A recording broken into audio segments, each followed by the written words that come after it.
Good evening, everyone. Welcome back to Ibrox following Rangers 3, Queen of the South 1 in the Premier Sports Cup. Not the most exciting of games, not that much to highlight. Some good individual performances from a number of Rangers youngsters, which we'll get on to. Scott Arfield continuing to show his worth. I thought he was the best player on the night. A nice goal to talk about, particularly with Reid van Yilmaz getting his first Rangers assist. And it was a nice intervention. All told from him, underlapping and taking the ball beyond his marker before cutting the ball back for Scott Arfield to score. But all in all, just an okay performance. I thought actually at points Queens kind of grew into the game and Rangers wouldn't have controlled it as much as they'd have liked to. Be interesting to know what Giovanni Van Bronckhorst, I've not been down to the press conference, what he thinks of that, whether, when you're making 11 changes, you're playing Ryan Jack out of position, you've got injuries all over the pitch, and we're looking at Suter, Hollander, Davies, meaning that Rangers have to play a centre midfielder at centre-back. I still think there's an argument, there's a bit of a lack of depth at kind of number 8, number 10, when you're looking at Glenn Kamara playing in there, who I thought had a reasonably good game, and strolled it, kind of grew into the game, increased his touches, but isn't that much of a goal threat. So do you need someone in behind Tillman and Lawrence to provide that? And then from the wings, Matondo had a few nice moments for me, but I think probably still convinced that he's the mainstay option at the right wing. Sakala obviously gave the ball up cheaply for the first goal, for Queen's equaliser in his own half. But Robbie Ure should be mentioned as well up top. I thought he did well. It was difficult for him at points because the ball was having to be played into him and he was having to hold it up. He took his goal really well after as well missing a chance early on, snatched at one, but then took his goal well. And a goal on your Rangers debut as number 9, I don't think you can ask for much more than that. So he'll rightly be delighted looking back on that. But I think a game where probably there's not too much to be learned from. Just get through it, get into the next round of the hat, and hopefully maybe get a couple of additions in before the window to just supplement and add a little bit of depth in those areas mentioned. We'll get through some comments right away. Steve says, Charlie McCann, Stephen Davis 2.0. I thought Davis really coordinated anything that Rangers did going forward tonight and was playing quite hard up the pitch. That pass to Devine was textbook, Davis, and the assist was magnificent. Yeah, I agree with both of those points, Stephen. Devine actually, I think, was just inches away from kind of strolling onto the ball and finding the back of the net late in the game, and McCann made a positive impact from there.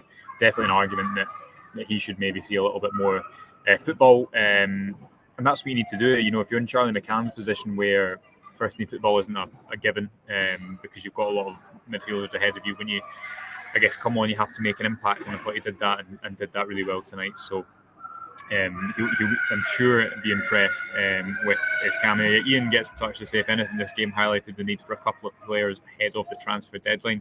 I think it's probably hard to disagree with that point, Ian. As I say, at the top of midfield, behind Tillman and Lawrence, I think you're lacking a little bit of a goal threat. Obviously, to counter that, Alex Lowry would have played tonight if not for that tackle on him about a week ago. And Scott Arfield, definitely still showing his value with those late runs into the box. Got 2, could have got 3 or 4, had another couple of opportunities that just went begging.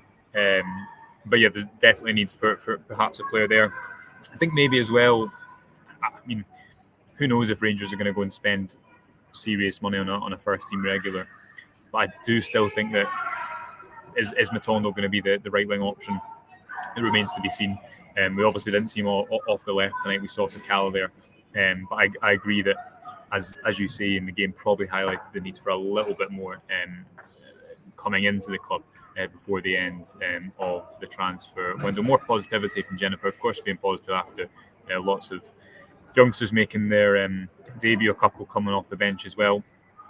Stephen says, did that pass back seal Sakala's exit? Certainly frustrated Giovanni Van Bronckhorst and just ahead of him, above him, in the gantry. To Sakala's credit, he had kind of created the opener by capitalising quickly on a turnover, getting up the pitch and cutting the ball back. But it was a bad moment, and I think he was a little bit rusty throughout tonight. I don't think that's the type of thing that seals a player's exit. I think if Van Bronckhorst doesn't like him, his mind will probably be made up already. I guess we'll have to wait and see what transpires before the close of the deadline on Thursday night. Graham says, take the positive minutes in legs, debuts, and through to the next round on to Saturday. Yeah, I mean, you'd imagine from that starting 11 tonight, how many players start on Saturday? Maybe one, a Glenn Kamara or a Stephen Davis. I'd be surprised if Davis starts after playing 90 minutes tonight, though.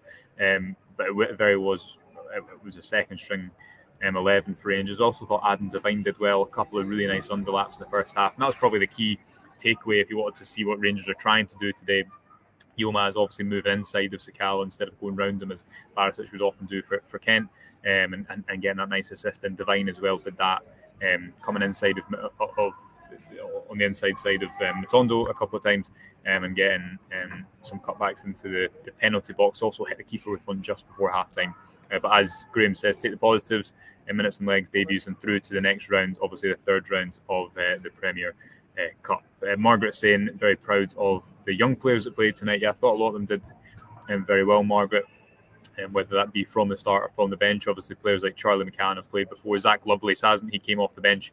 Robbie Ure starting up top. I believe just 17, Robbie Ure, so not bad at all to score 9 minutes into your Rangers debut. And he's having to take the ball into feet in quite pressurised situations with a man on his back the whole time. And overall, I think he'll be really happy with his performance throughout the whole 90 minutes.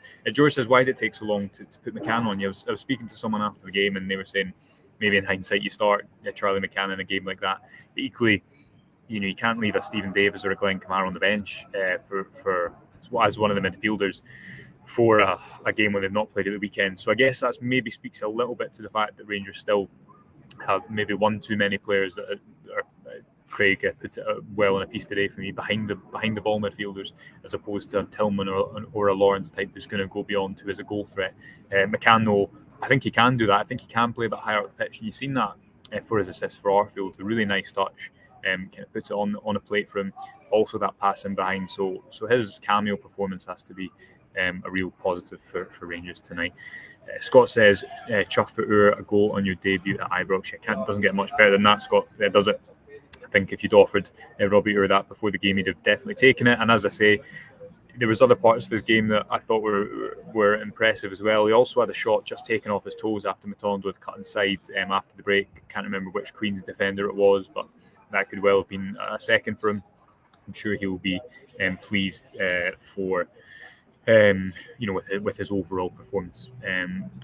Probably some more conversations to be had about Sakala. Matthew saying, I was rooting for him, but he killed so many build-ups.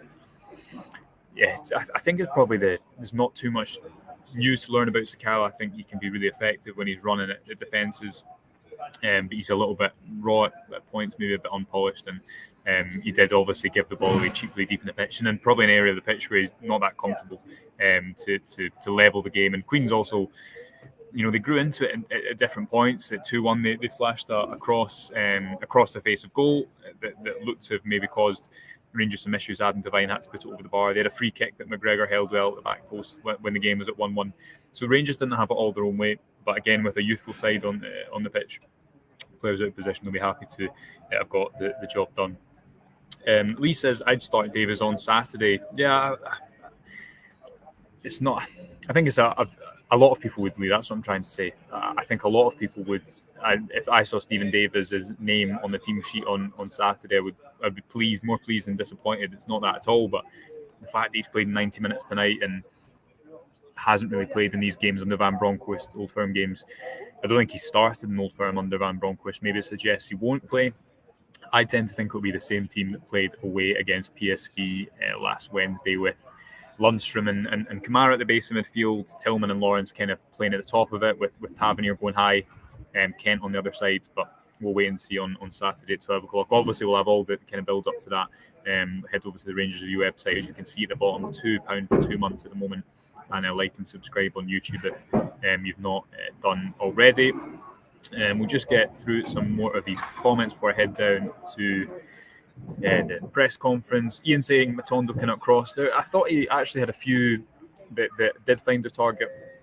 There was moments where maybe, I'm sure, looking back at it, he'd say he'd have wanted a little bit more composure.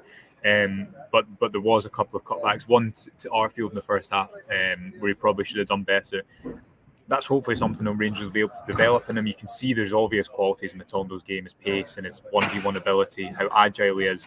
The task for Rangers, the task for Giovanni Van Bronckhorst, I guess, is to try and iron out the creases and polish up elements of his game.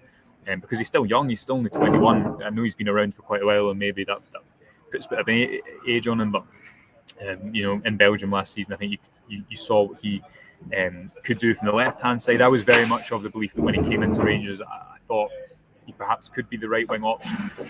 Based on the evidence so far, you'd have to say that maybe isn't a viewpoint that holds that much water, because he wasn't picked there ahead of Scott Wright on Saturday, for example. And I do think that what Rangers did need and do need is probably an option like Kent on the left, on the right, who can just play in any given game.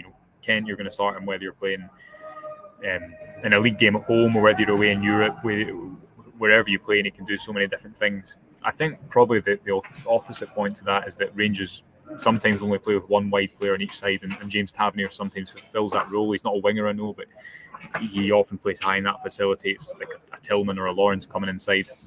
So I think Rangers' activity in the market in the next kind of couple of days, if there is any, will tell us whether they think they need to address that area of the pitch, whether they think they need to add anything more in the midfield, or whether they are happy with the squad as it is. Jog getting in touch to say the young ones did well tonight. Obviously, Arfield, Davies, and Jack held them together. Yeah, I thought Arfield, if you could have Scott Arfield back even 5 years ago, just to get 5 more years of him, you'd take it in a heartbeat, because he's so dependable. And that's such a cliche thing to say, but so true. And it's actually, I think, quite rare in football. You just know what you're going to get from him. He brings so much energy. He's dependable. He's always going to arrive in the box. Seems like a great teammate to have. And as I've said so quite a few times since the summer, I was one of these people last season that thought, given Arfield a deal, should you not be promoting young players? Should you not maybe be bringing in a fresh player at the top of midfield? But you can see exactly what his value is in the squad, whether that be off the bench domestically or in a game like this. And he very much still can. He's got the physical abilities to match up with what's going in his head, which is obviously very quick based on the runs he makes. And he's had an important start to the season for Rangers so far. I think at the age, I think he's 34 now. So well done to him tonight. I thought he was very good. And Jack in an unfamiliar position as well. I thought acquitted himself pretty well. David says we need to be more clinical in the box. Yeah, Arfield probably could have had 2 or 3, as I've just mentioned. Got on the ends of maybe 3 or 4 cutbacks, also with a shot or 2 from the edge of the area. Maybe hope for another couple of goals on another day. David says thought McCann was unreal, such a calm young player and great on the ball. Yeah, as we were saying earlier, David, I thought an impressive cameo for Charlie McCann. You can see his class on the ball, and I've always thought of him as maybe a deeper player. I don't know why, whether that's kind of confirmation bias, because I attribute him similarly to Stephen Davis, but higher up the pitch, I think you can see what he brings. And that passing for Devine as well really cut the defence open. Obviously got the assist late on, so he'll be impressed with his debut. Right, we're going to get through a couple more of these comments before I head down to the press conference. Let's just see. Gavin says, looks like Jack won't be playing after 92 minutes tonight. Yeah, that's kind of the point I was making earlier, Gavin. Probably the same with Davies as well. I guess you never know. Saturday is a fair few days away, but I would predict that it will be probably the same team Rangers played against PSV, with maybe just Glenn Kamara in there next to John Lundstrom. Obviously, there was no place for kind of any of the regular players, Tavernier, Goldson, Kent, Cholak, etc. on the bench. Very much a second string team with a look towards the weekend. And just finally from Charles, Yilmaz looked class, ready for more. I thought Yilmaz had a good performance. There's lots of parts of his game tonight, and you have to caveat with the fact he's obviously playing against a lower level of opponent than he'll normally be up against in Scotland. But even aerially, he's playing against a player maybe 2-3 inches taller than him, and he won most of his, maybe had 3-4 headers, maybe won 2 or 3 of them. Obviously, you see his class for the goal, the little touch to take it beyond, and his energy and his pace. I think it'll be Borna Barisic that starts on Saturday, but you spent a lot of money on Yilmaz. You need to get him in the team really soon, I would say. And obviously, he's going to have a lot of quality, having come in for that money and already played international football for Turkey. So we're going to leave it there tonight, folks. I'm going to head down to the press conference. The boys will be live, Derek and Craig, tomorrow morning at 9:30 to talk through the game in detail. We'll have lots of content on the website this week looking up to the weekend's huge Old Firm fixture, and then a game against Ajax as well, a small matter of that before a trip to Aberdeen. So it doesn't slow down in the world of Rangers. You can head over, as I say, for just £2 for 2 months, support our work. Please like and subscribe as well. Hope you enjoy the rest of your Tuesday evening, and we'll speak to you tomorrow.